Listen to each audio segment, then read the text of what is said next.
नमस्कार, पारवेताई रेसिपीमध्ये तुमचं सर्वांचं खूप खूप स्वागत। 31 निमित्त आज मी मुलांसाठी सुक्कं मटण बनवणार आहे, ते पण गावरान मटण आहे। तर अशी चूल पेटून घेतलेली आहे मी आणि चुलीवरचं मस्त गावरान मटण बनवणार आहे। तर त्यासाठी 1 किलो असं हे मटण घेतलेले आणि खूप झटपट आणि खूप छान असं चवीचं मटण होते हे। तर हे सुरुवातीला मी असं पातेल्यामध्ये मटण टाकून घेतलेलं आहे। तेलाचा वापर नाही करणार मी, म्हणजे याची अशी मुलांना उकड पण खायची असली ना तर खूप चविष्ट अशी छान उकड लागते। आता त्यामध्ये चवीनुसार मीठ आणि थोडीशी हळद टाकून एकदा छान असं मिक्स करून घेणार आहे।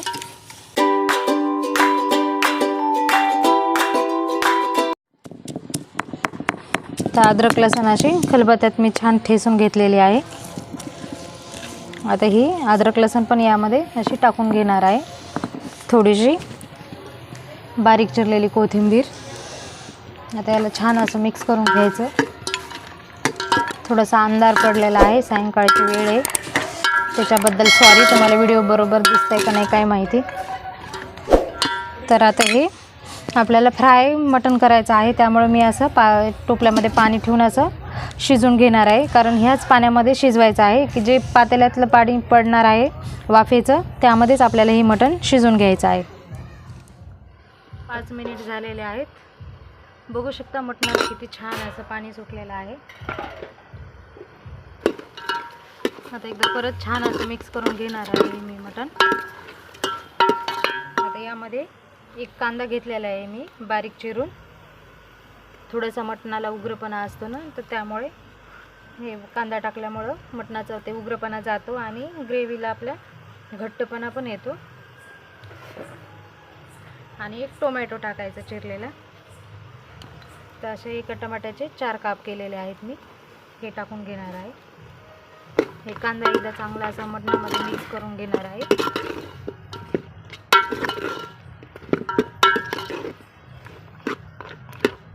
आता परत हे पाणी असं ठेवून ते मटण शिजायला कमीत कमी 1 तास लागतो। ते आमचा खाली प्लॉट आहे इकडे, तर आम्ही भाजी हे करायचं असल्यावरच इकडे येतो।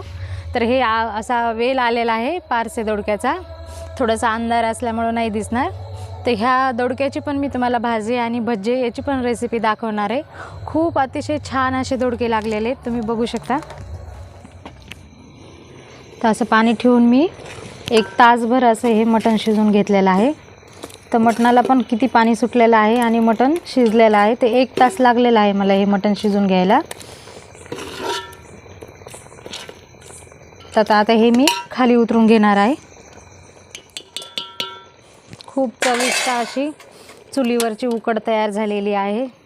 तुम्ही ही अशी उकड पण मुलांना देऊ शकता खायला। पातेल्यामध्ये मी तेल टाकणार आहे। तेल पण तुम्ही कमी जास्त तुमच्या आकारानुसार टाकू शकता। तर या ठिकाणी मी सुकं मटण बनवणार आहे, त्यासाठी मी थोडंसं कमीच वापरलेलं आहे। आणि हे मटण ज्या वेळेला शिजत होतं त्यावेळेला मी हे आपला घरचा मसाला काळा, याचा पण व्हिडिओ मी तुमच्यासोबत शेअर केलेला आहे। गरम मसाले न वापरता घरच्या घरी मसाला बनवलेला आहे। आणि 1 कांदा मी असं चुलीमध्ये भाजून घेतलेला आहे, खूप सारी कोथिंबीर ते असं खलबत्त्यामध्ये असं वाटून घेतलेलं आहे। तर अद्रक लसूण आपण अगोदरच उकडते वेळेस भरपूर टाकलेले, त्यामुळे मी आता वापरणार नाही, तुम्ही या ठिकाणी पण वापरू शकता। आता हे मसाला ह्या तेलामध्ये मी टाकणार आहे। तिखट पण तुम्ही तुमच्या आवडीनुसार। तर या ठिकाणी मी 2-3 चमचे वापरलेला आहे। थोडासा कांदा लसूण मसाला। आता थोडंसं हे जे आपलं हे मटणातलं पाणी आहे हे थोडंसं टाकायचं यामध्ये, म्हणजे ग्रेव्हीला पण छान स्वाद येतो आणि मसाला पण करपत नाही। असं 3-4 मिनटं मी हे मसाला असा छान शिजून घेतलेला आहे। पूर्ण मसाल्याला असं तेल सुटलेलं आहे। आता यामध्ये मी हे शिजून घेतलेलं मटण टाकणार आहे। तर मटण शिजते वेळेस पण मी मीठ टाकलेलं आहे यामध्ये। आता यामध्ये उगाच थोडंसं मीठ टाकणार आहे, कारण हे सुकं मटण बनवणार आहे मी। तर परत मी 5 मिनटं असं मसाल्यामध्ये हे मटण शिजून घेतलेलं आहे। अतिशय छान असा सुगंध येत आहे मटणाचा आणि तेल पण सुटलेलं आहे। तर झालेलंच आहे मटण तयार। आता यामध्ये मस्त वरून बारीक चिरलेली कोथिंबीर टाकणार आहे.